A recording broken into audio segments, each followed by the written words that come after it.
Naam, taarifa njema kwa Tundu Lissu mahakamani. DPP achukua uamuzi ambao mawakili wa Jamhuri na Samia Suluhu hawaamini hadi sasa.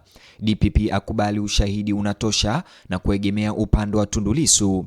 Sasa mbivu na mbichi itajulikana baada ya majaji kupanga kufanya hili mbele ya mawakili wa Jamhuri na Tundu Lissu kesho tarehe 3 Julai Mahakama Kuu ya Dar es Salaam. Lakini pia ujumbe wa mwisho uliotolewa leo na DPP pamoja na majaji ndani ya mahakama utakushangaza. Like video hii kisha subscribe na ubonyeze alama ya kengele kabla ni kutaarifu ripoti hizi kwa kina na kwa undani zaidi. Kesi ya kisheria inayomhusu kiongozi wa upinzani Tundu Antipas Lissu imeingia katika hatua nyingine muhimu baada ya waendesha mashtaka na DPP kuifahamisha Mahakama Kuu huko Dodoma kwamba wameridhika kwamba ushahidi uliokusanywa unatosha kwa kesi hiyo kuendelea. Tukumbuke kesi hii ilisimamishwa kwa miezi sasa baada ya ushahidi kuzua utata. Hata hivyo, maendeleo ya hivi leo yanakuja huku kesi hiyo maarufu ikiendelea kuvutia umakini wa umma, huku wengi wakifuatilia kwa karibu kila kikao cha mahakama ili kuona mwelekeo wa kesi hiyo ya uhaini. Wakati wa kusikilizwa kwa kesi hiyo, mkurugenzi wa mashtaka ya umma DPP akiwakilishwa na mawakili wa serikali aliiambia mahakama kwamba upande wa mashtaka umekamilisha tathmini yake ya ushahidi uliopo na kuhitimisha kwamba kulikuwa na msingi wa kisheria wa kuendelea na kesi hiyo. Taarifa hiyo iliashiria hatua muhimu na taarifa njema kwa Tundu Lissu, ikidokeza kwamba wachunguzi wanaamini wamekusanya nyenzo za kutosha kuendelea na mchakato wa mahakama, hii ikimpatia fursa Tundu Lissu hatimaye kufikia karibu na hukumu yake na ukweli kufahamika. Hata hivyo, licha ya kuonyesha imani katika ushahidi huo, upande wa mashtaka uliomba muda wa ziada kabla ya kuipeleka kesi hiyo katika hatua yake inayofuata. Mawakili wa serikali walieleza kwamba wanasubiri uamuzi wa mahakama kuhusu ulinzi wa mashahidi kabla ya kuendelea zaidi. Kulingana na upande wa mashtaka, ombi la ulinzi wa mashahidi ni sehemu ya taratibu za kisheria zilizoundwa kuwalinda watu wanaotarajiwa kutoa ushahidi wakati wa kesi hiyo.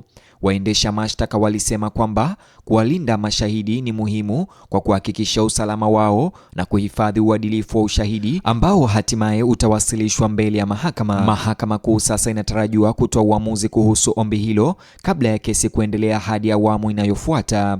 Uamuzi huo unaweza kubaini jinsi na lini upande wa mashtaka utaanza kuwasilisha kesi yake kwa undani zaidi. Wakati huo huo, Tundu Lissu aliweka wazi mbele ya mahakama kwamba yuko tayari kuendelea na kesi bila kuchelewa kusiko kwa lazima. Alisisitiza hamu yake ya kuona kesi hiyo ikiendelea haraka iwezekanavyo, akisema kwamba haki inatekelezwa vyema wakati kesi za kisheria zinapoendeshwa bila kuahirishwa mara kwa mara kwa muda mrefu. Msimamo wa Tundu Lissu unaongeza mwelekeo mwingine katika kesi hiyo, kwani pande zote mbili sasa zinaonekana kuwa tayari kwa kesi hiyo kuendelea, ingawa zinatofautiana kuhusu muda kutokana na ombi la ulinzi wa mashahidi linalosubiriwa. Matamshi yake yalisisitiza nia yake ya kuendelea kujitetea kupitia mchakato wa kisheria huku akisubiri maelekezo yanayofuata ya mahakama. Kesi hiyo imebaki kuwa moja ya kesi za kisheria zinazofuatiliwa kwa karibu sana zaidi nchini Tanzania kwa sababu ya nafasi ya Tundu Lissu kama mwenyekiti wa kitaifa wa Chadema, chama kikubwa cha upinzani nchini, na jukumu lake muhimu katika mazingira ya kisiasa ya taifa hili. Kila hatua imevutia maslahi mapana ya umma kutoka kwa wafuasi wa kisiasa, wataalamu wa sheria, mashirika ya kiraia na wananchi wa kawaida wanaofuatilia taarifa kuhusu mwenendo wa mambo. Kwa kuongezea umuhimu wa kesi hiyo, maendeleo mengine makubwa ya kisheria yanatarajiwa Ijumaa, Julai tarehe 3 mwaka 2026, ambayo ni siku ya kesho, wakati Mahakama ya Rufaa ya Tanzania imepangwa kutoa uamuzi katika rufaa inayohusiana na kesi ya Tundu Lissu. Uamuzi huo unaotarajiwa umeibua shauku kubwa ya umma, huku waangalizi wengi wakiuona kama sura nyingine muhimu katika vita vya kisheria vinavyoendelea. Majaji vilevile wanatarajiwa kutoa hukumu ya mwisho kulingana na taarifa iliyotolewa hadharani kupitia mitandao rasmi ya kijamii ya Chadema na kuthibitishwa na mkurugenzi wa mawasiliano na uenezi wa chama hicho Brenda Rupia. Leo Mahakama ya Rufaa inatarajiwa kutangaza uamuzi wake katika nambari ya kesi ya marejeleo nambari 7440840 ya mwaka 2026 kuhusu Tundu Antipas Lissu. Tangazo hilo limeongeza umakini zaidi kuhusu kesi hiyo, huku wengi wakisubiri ufafanuzi kuhusu jinsi uamuzi wa mahakama ya rufaa unavyoweza kushawishi kesi pana zinazoendelea katika mahakama kuu. Wachambuzi wa sheria wanasema kesi za mahakama kuu na uamuzi wa mahakama ya rufaa unaosubiriwa unafuatiliwa kwa karibu sana kwa sababu ya athari zake kwa mwelekeo wa baadaye wa kesi hiyo. Ingawa kila mchakato unashughulikia masuala tofauti ya kisheria, kwa pamoja yanawakilisha hatua muhimu katika mojawapo ya masuala ya mahakama yanayofuatiliwa kwa karibu zaidi nchini.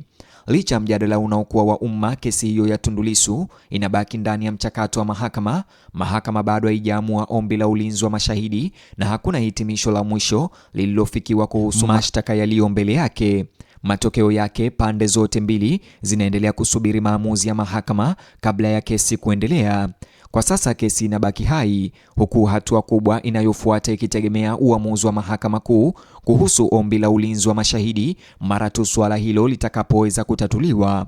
Upande wa mashtaka unatarajiwa kuendelea kuwasilisha kesi yake kulingana na maelekeo ya mahakama. Wakati huo huo, macho yote sasa yanageukia uamuzi unaotarajiwa wa Ijumaa, ambayo ni siku ya kesho, na mahakama ya rufaa, ambao unaweza kutoa ufafanuzi zaidi wa kisheria katika kesi zinazoendelea zinazomhusu Tundu Antipas Lissu. Hata hivyo, matokeo yake yanatarajiwa kuwa mojawapo ya maamuzi ya mahakama yanayofuatiliwa kwa karibu zaidi katika historia ya Tanzania. Hadi wakati huo, waangalizi wa kisheria wanaendelea kusisitiza umuhimu wa kuruhusu mahakama kukamilisha kazi zao kwa kujitegemea bila kuingiliwa na kwa mujibu wa sheria. Mamlaka na wataalamu wa sheria wamewahimiza umma kuheshimu mchakato wa kimahakama, wakibainisha kuwa matokeo ya mwisho ya kesi hiyo yataamuliwa tu baada ya taratibu zote za kisheria kukamilika kikamilifu. Huku mchakato wa kisheria ukiendelea, wafuasi na waangalizi kutoka kote katika wigo wa kisiasa wanatarajiwa kuendelea kuzingatia kila muonekano na uamuzi wa mahakama kesho kutokana na umuhimu wa kesi hiyo katika mazingira ya kisiasa ya Tanzania. Kila uamuzi wa majaji utakaotolewa na mahakama unaweza kuunda majadiliano ya umma kadri kesi inavyosogea karibu na hatua ya kusikilizwa kwa mwisho. Siku zijazo zinaweza kuwa muhimu sana, huku uamuzi wa mahakama kuu kuhusu ombi la ulinzi wa mashahidi na uamuzi unaotarajiwa wa mahakama ya rufaa ukitarajiwa kubaini kasi na mwelekeo wa kesi hiyo ya Tundu Lissu. Wataalamu wa sheria wanabainisha kuwa maamuzi haya ya kiutaratibu yanaweza kuathiri jinsi jambo hilo linavyoendelea haraka, ingawa hayaamui matokeo ya mwisho ya kesi yenyewe. Kwa sasa kesi hiyo inasalia mahakamani na hakuna hukumu ya mwisho iliyofikiwa kuhusu mashtaka yanayomkabili Tundu Lissu. Huku kesi za mahakama zikiendelea, mamlaka na wadau wa sheria wanawahimiza umma kutegemea maamuzi rasmi ya mahakama na taarifa zilizothibitishwa, huku wakiruhusu mchakato wa kisheria kutekelezwa bila kuingiliwa au hitimisho la mapema. Ni hayo tu mtazamaji niliyokuandalia katika ripoti au habari hizi. Chukua sekunde yako moja, bonyeza alama like kisha subscribe, alafu nijuze mtazamo au maoni yako kuhusiana na habari hizi kumhusu Tundu Antipas Lissu.